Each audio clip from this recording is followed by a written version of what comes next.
శ్రీ హనుమాను గురుదేవులు నాయద పలికిన సీతారామ కథ నే పలికెద సీతారామ కథ. ఆహా, నేడు కదా దశరథ మహారాజు యొక్క జన్మ చరితార్థం కాబోతోంది. అంతేకాకుండా ఎంతో ఆశతోటి ఎదురు చూస్తున్నటువంటి ఆ దశరథ మహారాజుకు ఏ సంకల్పం చేత అశ్వమేధ యాగం చేశాడు, పుత్రకామేష్టి యాగం చేశాడు, ఆ ఫలం లభించబోతోంది. అఖిలాండకోటి బ్రహ్మాండ నాయకుడైనటువంటి ఆ శ్రీమన్నారాయణుడు, శంఖ చక్ర గదాధారుడైనటువంటి ఆ నారాయణుడు మొట్టమొదటిసారి ఒక పరిపూర్ణమైనటువంటి మనుష్యుడు రూపంలో ఈ పుణ్యమైనటువంటి భూమి మీద అడుగుపెట్టి సమస్త మానవుల్ని ఉద్ధరించబోతున్నాడు. అంతేకాకుండా నేడు కదా కౌసల్య ఆ నారాయణ్ణి తన గర్భంలో పండించుకుని ఒక మనుష్యుడిలాగా ఆ నారాయణ్ణి భూమి మీదకి అందిస్తున్నటువంటి శుభతరణం. ఎంత భాగ్యవంతురాలో ఆ కౌసల్య. అంతేకాకుండా శంఖచక్ర గదాధారుడైనటువంటి అఖిలాండకోటి బ్రహ్మాండ నాయకుడైనటువంటి ఆ నారాయణుడు కౌసల్య, సుమిత్ర, కైకల యొక్క గర్భాన రామ, లక్ష్మణ, భరత, శత్రుఘ్నులుగా నలుగురు రూపంలో ఉద్భవించి సమస్త మానవజాతిని ఉద్ధరించి లోకంలో ధర్మాన్ని, సత్యాన్ని స్థాపించబోతున్నాడు.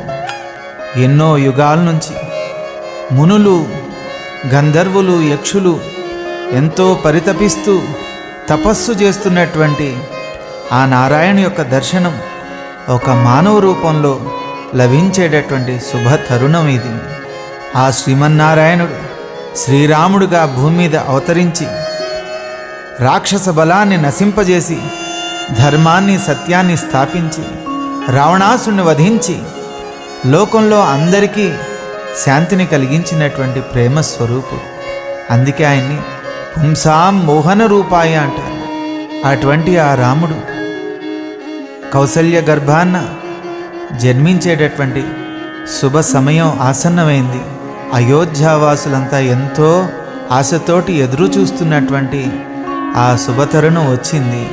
ఎంత గొప్పగా ఆ వేడుక అయోధ్యావాసులంతా జరుపుకుంటున్నారో తెలుసుకుందాం. చైత్ర శుద్ధ నవమి తిథి నాడు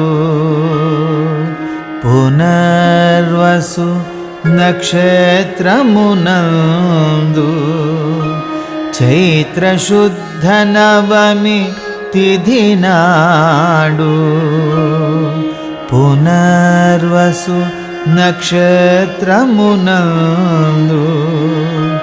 5 గ్రహములు ఉచ్ఛలో నుండా అందుగురుడు చంద్రునితో నుండా 5 గ్రహములు ఉచ్ఛలో నుండా అందుగురుడు చంద్రునితో నుండా కర్కట లగ్నమునందు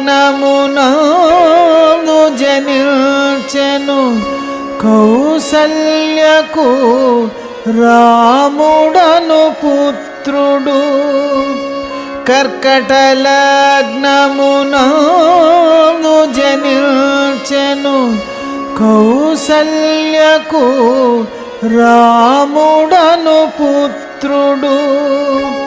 విష్ణుదేవు అర్ధాంశ సంభవుడు. విష్ణుదేవు అర్ధాంశ సంభవుడు. సర్వసులక్షణుడు శ్యామ సుందరుడు. శ్రీ హనుమాను గురుదేవులు నాయద పలికిన సీతారామ కథ నే పలికెద సీతారామ కథ.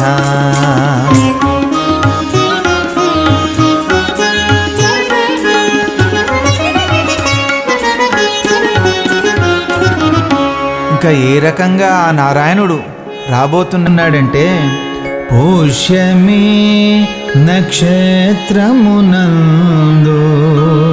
మీనలగ్నమున జన్మించినాడు. పుష్యమి నక్షత్రమునందు మీనలగ్నమున జన్మించినాడు. కైకేయికి భరతుడను పుత్రుడు, విష్ణుదేవు అష్టమాంసభవుడు. కైకేయికి భరతుడను పుత్రుడు, విష్ణుదేవు అష్టమాంసభవుడు. సత్యవంతుడు సద్గుణవంతుడు, బుద్ధిమంతుడు నిర్మల చరితుడు. సత్యవంతుడు సద్గుణవంతుడు, బుద్ధిమంతుడు నిర్మల చరితుడు. అన్నను బోలిన నీల శరీరుడు, అన్నను బోలిన నీల శరీరుడు. అన్నదమ్ములలో రెండవ వాడు. శ్రీ హనుమాను గురుదేవులు నాయద పలికిన సీతారామ కథ, నే పలికెద సీతారామ కథ.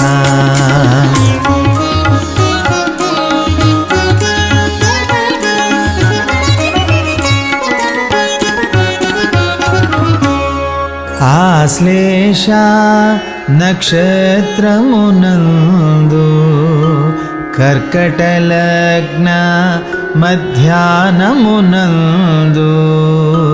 ఆశ్లేష నక్షత్రమునందు కర్కటలగ్న మధ్యాహ్నమునందు. సుమిత్రకు జన్మించిరిరువురు, లక్ష్మణ శత్రుఘ్నులను వారు. సుమిత్రకు జన్మించిరిరువురు,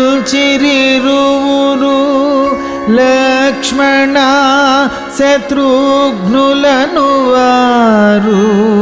విష్ణుదేవు శేషాంశ సంభవులు, సర్వసులక్షణ తేజోమూర్తులు. విష్ణుదేవు శేషాంశ సంభవులు, సర్వసులక్షణ తేజోమూర్తులు. అస్త్రశస్త్ర విద్యా విశారదులు, అస్త్రశస్త్ర విద్యా విశారదులు. ధీరవరులు మహానుభావులు.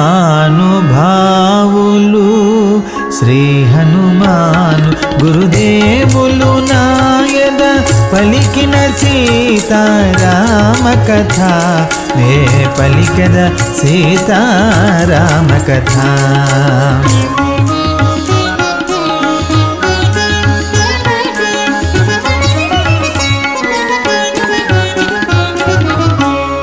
ఏ రకంగా అఖిలాండ కోటి బ్రహ్మాండ నారాయణుడు ఒక మానవ రూపంలో ఈ భూమి మీద అడుగుపెట్టాడో ఆ రోజు మామూలుగా ఉంటుందా? దేవతలందరూ కూడా ఆనంద బాష్పాలతోటి నృత్యం చేస్తున్నారు. ప్రకృతి పులకించిపోయింది. అయోధ్యావాసులు పండగ చేసుకుంటున్నారు. దశరథ మహారాజు ఆనందంతో పొంగిపోతున్నాడు. కౌసల్య, సుమిత్ర, కైకలు ఎంతో ఆనందంతో సంతోషంగా ఎంత హాయిగా ఉన్నారంటే ఆ పుత్రులను చూసుకుంటూ ఒక ఉత్సవంలాగా నడుస్తోంది ఆ పండుగ. ఈనాటికి కూడా మనకి శ్రీరామ నవమిగా ఎంతో వైభోగంగా మనమంతా చేసుకుంటూ ఉంటాం. అంత గొప్ప భాగ్యవంతులం మనమంతా కూడా.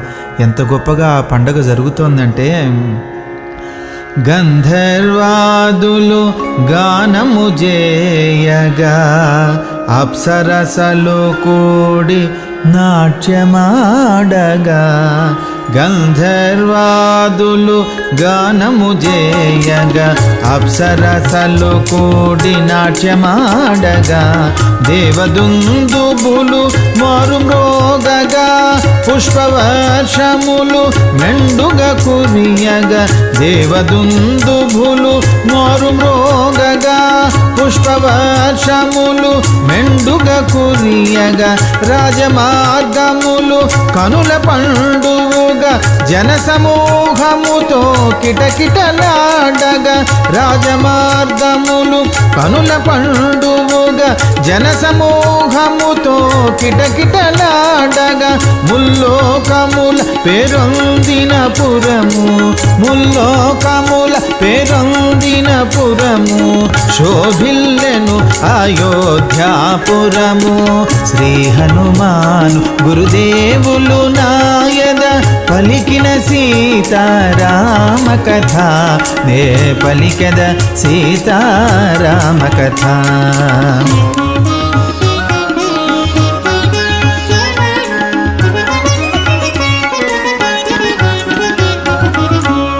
అందమైన అలంకరణలతో సుందరులైన స్త్రీ పురుషులతో అందమైన అలంకరణలతో సుందరులైన స్త్రీ పురుషులతో నృత్య మృదంగ మంగళ ధ్వనులతో ఆటపాటలతో జయ జయ ధ్వనులతో నృత్య మృదంగ మంగళ ధ్వనులతో ఆటపాటలతో జయ జయ ధ్వనులతో వందిమాగధుల స్తుతి వాక్యములతో వేదోక్తములో ఆశీసులతో వందిమాగుధుల స్తుతి వాక్యములతో వేదోక్తములో ఆశీసులతో అంతఃపురము ఆనందముతో అంతఃపురము ఆనందముతో అలరాజను అనూహ్య కాంతితో. శ్రీ హనుమాను గురుదేవులు నాయద పలికిన సీతారామ కథ నే పలికెద సీతారామ కథ.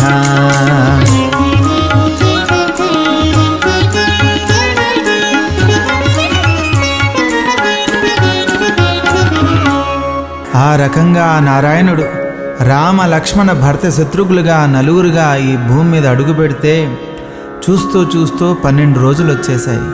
ఇంకా కులగురు అయినటువంటి వశిష్ఠుల వారు వారందరికీ నామకరణం చేయిస్తున్నాడు.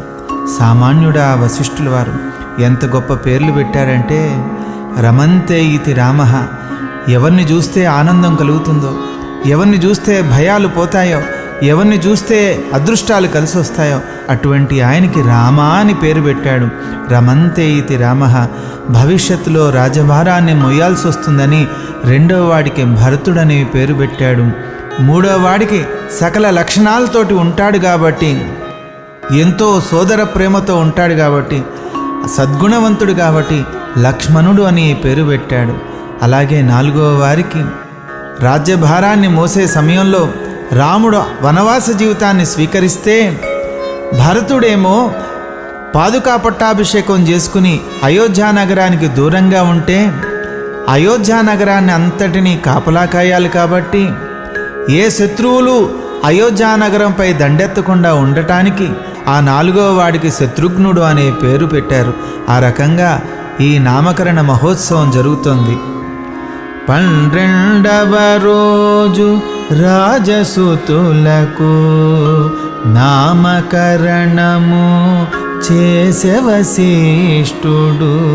12వ రోజు రాజసుతులకు నామకరణము చేసే వశిష్ఠుడు. మొదటి వానికి శ్రీరాముడని,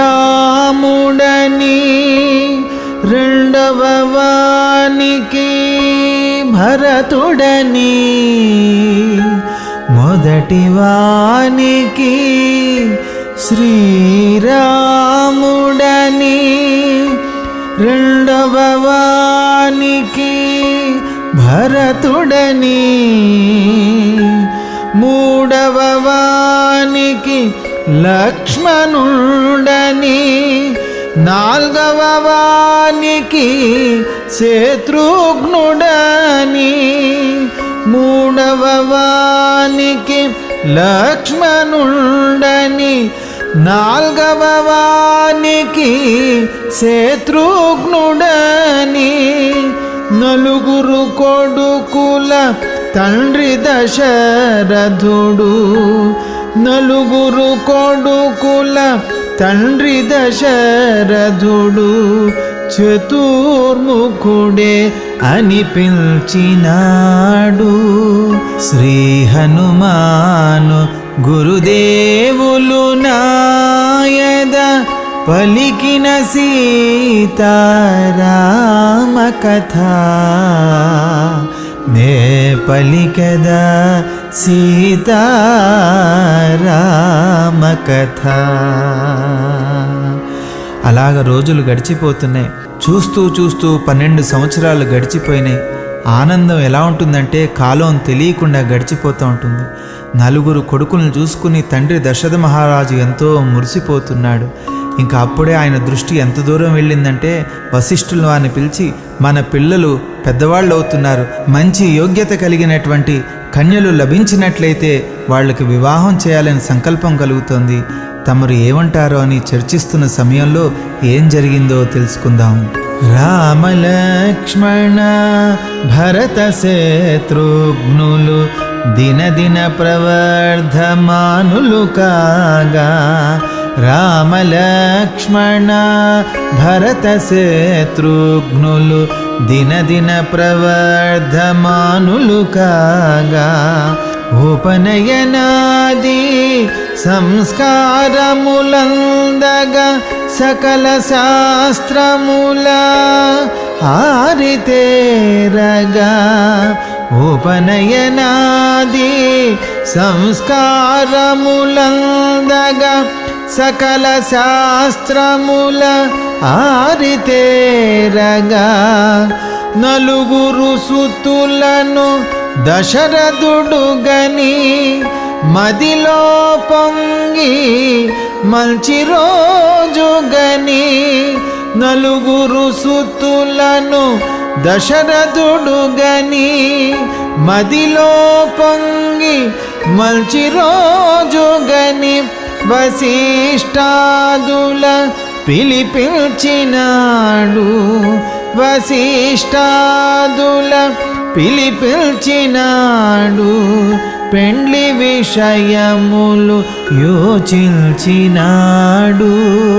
శ్రీ హనుమాను గురుదేవులు నాయద పలికిన సీతారామ కథ, ఏ పలికద సీతారామ కథ.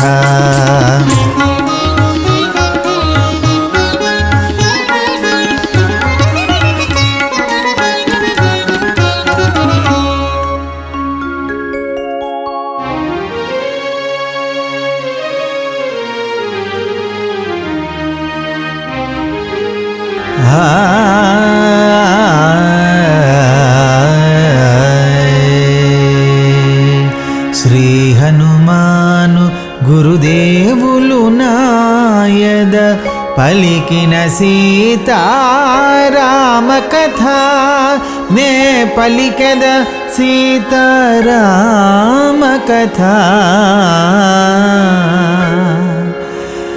చేతికి అందొచ్చిన కొడుకులను చూసి మురిసిపోతున్నటువంటి దశరథ మహారాజు వశిష్ఠులు వారిని పిలిపించి, మన పిల్లలకి యోగ్యులైనటువంటి కన్యలు లభించినట్లయితే వివాహం చేయించాలని ఆశ కలుగుతోందండి అని చర్చిస్తున్న సమయంలో ఉన్నట్టుండి ఊడిపడ్డాడు విశ్వామిత్రుడు. విశ్వామిత్రుడంటే అందరికీ భయమే. ఆయనకి కోపం ముక్కు మీద ఉంటుంది. ఎవరిని ఎప్పుడు ఏమంటాడో, ఏ రకమైనటువంటి శాపంతో శపిస్తాడో అందరికీ భయాన్ని కలిగించేటటువంటి వాడు. అటువంటి విశ్వామిత్రుడు ఉన్నట్టుండి ఊడిపడేటప్పటికి దశరథ మహారాజుకు భయం కలిగింది. ఆనందంలో ఉన్నాడేమో, వెనక ముందు ఆలోచించట్లేదు. పరుగు పరుగున పోయాడు, స్వాగతం పలికాడు, అతిథి సత్కారాలన్నీ చక్కగా చేశాడు, గొప్ప ఆతిథ్యాన్నిచ్చాడు. ఎందుకు వచ్చారు మహర్షి, ఏం కావాలో కోరుకోండి, అది వెంటనే నేను తీరుస్తానని అంటున్నాడు. ఏమంటున్నాడో తెలుసుకుందాం. శ్రీ హనుమాను గురుదేవులు నాయద పలికిన సీతారామ కథ, నే పలికద సీతారామ కథ.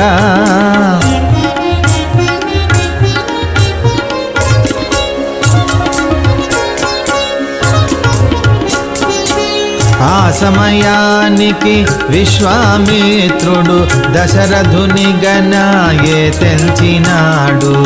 ఆ సమయానికి విశ్వామిత్రుడు దశరథుని గణాయే తెంచినాడు.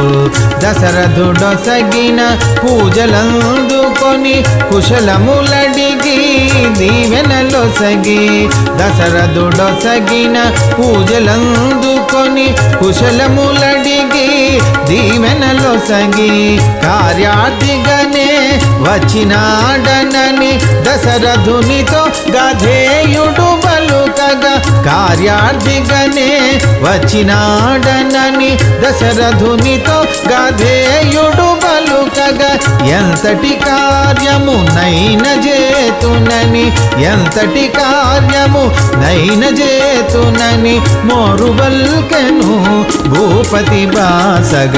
శ్రీ హనుమాను గురుదేవులు నాయద పలికిన సీతారామ కథ, నే పలికద సీతారామ కథ.